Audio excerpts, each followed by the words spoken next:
अंजना और उनके बुजुर्ग चाचा जी उदयपुर से जयपुर जाने के लिए निकले। सर्दी का मौसम और रात का वक्त। ऐसे हालात में बीच रास्ते में हेमंत की गाड़ी चलते चलते अचानक रुक गई। उसने गाड़ी स्टार्ट करने की कोशिश की मगर स्टार्ट नहीं हुई।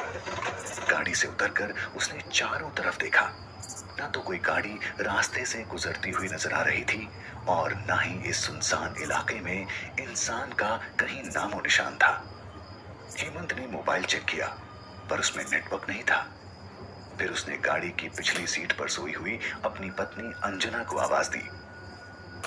अंजना, अंजना, गाड़ी खराब हो गई है और अब मैकेनिक के बिना ठीक नहीं होगी। अंजना नींद में ही बड़बड़ाती हुई उठी। हेमंत, तुमसे एक काम ठीक से नहीं होता। चाचा जी कब से बोल रही हूं ये खटारा बेचकर कम से कम एक सेकंड हैंड कार ले लो। चाचा जी बोले, गाड़ी जब लेना है लेते रहना, लेकिन ये बताओ बेटा, मुझसे घर की सीढ़ियां तो चढ़ी नहीं जाती, जंगल में पैदल कैसे चलूं? हेमंत बोला, गाड़ी तो खरीद लेंगे लेकिन अभी रात गुजारने का जुगाड़ करते हैं। तीनों लगभग आधा घंटा चलते रहे पर ना कोई लिफ्ट मिली, ना कोई होटल और ना ही कोई इंसान। बस चारों तरफ चमगादड़ और झिंगुरों की डरावनी आवाज आ रही थी। अचानक आसमान में जबरदस्त बिजली कड़की, तेज बारिश के आसार नजर आने लगे थे। तभी चलते चलते बिजली की चमकती तेज रोशनी में एक पुरानी हवेली दिखाई दी। वैसे भी राजस्थान पुरानी हवेलियों, किलों और इमारतों का प्रदेश है। वो तीनों तेजी से उस हवेली के पास पहुंचे। हवेली के गेट पर उन्हें कोई वॉचमैन नजर नहीं आया, इसलिए वो गेट खोलकर हवेली के दरवाजे के पास पहुंचे।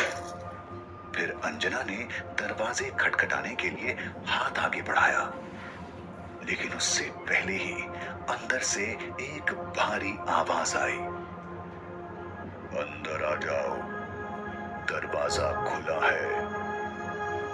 उन्हें थोड़ा अजीब लगा कि बिना दरवाजा खटखटाए और बिना किसी जान पहचान के अंदर बैठे शख्स ने कैसे कह दिया कि अंदर आ जाओ। चाचा जी बोले, बेटा, इस पुरानी हवेली में जाने से अच्छा है कि हम कार में ही रुक जाते। हालांकि अब मेरी हिम्मत नहीं है वापस चलने की, लेकिन सच कहूं तो कहते हैं कि इन पुरानी हवेलियों में भी रात के वक्त रुकना किसी खतरे से कम नहीं होता।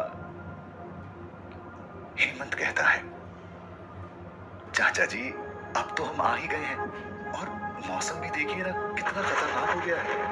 तेज बारिश कभी भी हो सकती है। बेहतर है कि कैसे भी आज की रात बस काट लें। Kenapa tak tidur lagi, ha?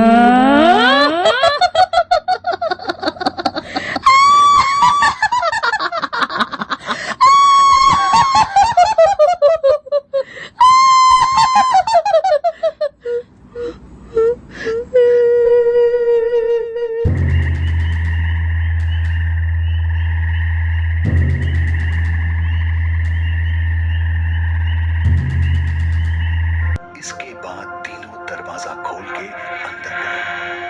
दरवाजे के ठीक सामने झूले पर बैठ के एक आदमी शाही अंदाज में सिगार पी रहा था। हेमंत बोला, सर हम लोग जयपुर किसी काम से जा रहे थे, पर बीच रास्ते में हमारी गाड़ी खराब हो गई और हमारे मोबाइल में भी नेटवर्क नहीं है। क्या हम आपके फोन से एक कॉल कर सकते हैं? झूले पर बैठे उस आदमी के चेहरे पर कोई भाव नहीं था। उसने कहा, जरूर कीजिए, फोन ऊपर आखिरी कमरे में है। हेमंत ने उन्हें पहले परिचय देना उचित समझा। उसने कहा, जी मेरा नाम हेमंत है, ये मेरी पत्नी अंजना और ये हमारे चाचा चंद्रभान जी हैं। जवाब में वो आदमी बोला, मेरा नाम वीरेंद्र सिंह चौहान है, मैं इस हवेली का मालिक हूं।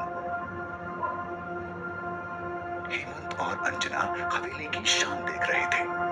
फिर उनकी नजर वीरेंद्र सिंह चौहान के पीछे वाली दीवार के सबसे बड़े फोटो फ्रेम पर पड़ी, जो खाली था, मगर पूरे घर में तस्वीरें ही तस्वीरें थीं। सब में एक बात समान थी कि किसी भी तस्वीर में कोई भी हंस नहीं रहा था, किसी भी तस्वीर में कोई भावना नहीं थी।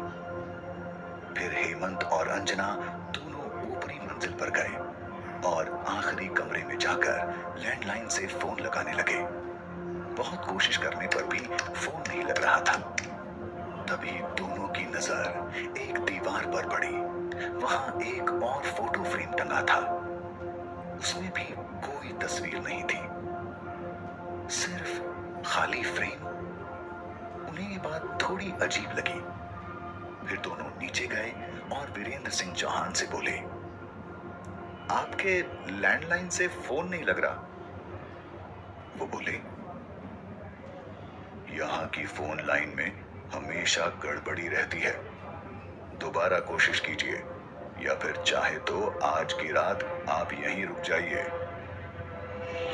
हेमंत और अंजना कमरे में जाकर फिर कॉल लगाने की कोशिश करने लगे, पर सब बेकार। आखिर में तीनों ने रात में वहीं रुकने का फैसला किया और कुछ देर बाद तीनों सो गए। रात को 2 बजे के आसपास हेमंत की नींद अचानक खुल गई और वो एक बार फिर से अपने दोस्त को फोन लगाने लगा, लेकिन उस वक्त फोन पूरी तरह से डेड था। हाथ से फोन नीचे रखते हुए हेमंत की नजर दीवार पर गई और सामने का नजारा देखकर वो डर के मारे कांपने लगा, क्योंकि कुछ घंटे पहले ही उन्होंने जो खाली फ्रेम देखा था, अब उसमें उसकी और अंजना की तस्वीर थी और उसके नीचे उनकी मौत का वक्त लिखा था। उसने अंजना और चाचा जी को उठाया और तस्वीर दिखाई।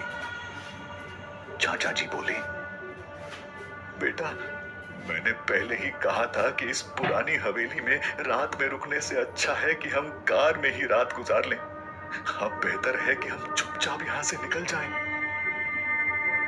सीढ़ियों से वो तीनों तेजी से नीचे उतरने लगे, पर उतरते वक्त सीढ़ियों पर उन्हें 6 पैरों की जगह 8 पैरों की आवाज आ रही थी। अब वो तीनों काफी डर चुके थे। अचानक हवेली में ऊपर से किसी चमगादड़ की जोर से उड़ने की आवाज आई। तीनों की नजर जैसे ही ऊपर पड़ी तो वहां दीवार पर लटके फ्रेम को देखकर तीनों की रूह कांप गई। शायद इस खाली फ्रेम पर किसी की नजर नहीं गई थी। इस फ्रेम में चाचा जी की फोटो थी और उसके नीचे उनकी भी मौत का वक्त लिखा था, जिसमें अब 1 घंटा भी नहीं बचा था। ऐसे में कुछ भी करके उन्हें बस दरवाजा खोल के बाहर भागना था। पर दरवाजे के पास पहुंचने के बाद जब हेमंत ने उसे खोलने की कोशिश की तो उसकी कोशिश नाकाम रही, क्योंकि दरवाजा बाहर से बंद था और अब वो तीनों उस भूतहा हवेली में कैद हो चुके थे। हेमंत और अंजना दरवाजा पीट रहे थे, मदद के लिए चिल्ला रहे थे। उसी वक्त बदकिस्मती से बिजली चली गई और मौत ने अंधेरे की चादर से सब कुछ ढक लिया। चारों तरफ शुनशान सा सन्नाटा फैल गया। अंजना अपने कांपते हाथों से मोबाइल की टॉर्च ऑन करने लगी। जैसे ही उसने टॉर्च ऑन की, उसकी रोशनी सबसे पहले सामने वाले उस बड़े से फोटो फ्रेम पर पड़ी, जिस फ्रेम को आते वक्त तीनों ने बिना तस्वीर का खाली देखा था। उसी खाली फोटो फ्रेम में झूले पर बैठे वीरेंद्र सिंह चौहान की तस्वीर शैतानी और कातिलाना मुस्कुराहट के साथ नजर आ रही थी। डरे हुए हेमंत ने कांपती हुई आवाज में, चौहान साहब, चौहान साहब, चिल्लाना शुरू कर दिया, मगर कहीं से भी कोई आवाज नहीं आ रही थी। तीनों अब तक समझ चुके थे कि मौत की इस हवेली से निकलना अब शायद मुमकिन नहीं है। इस बीच अगले ही पल वीरेंद्र सिंह चौहान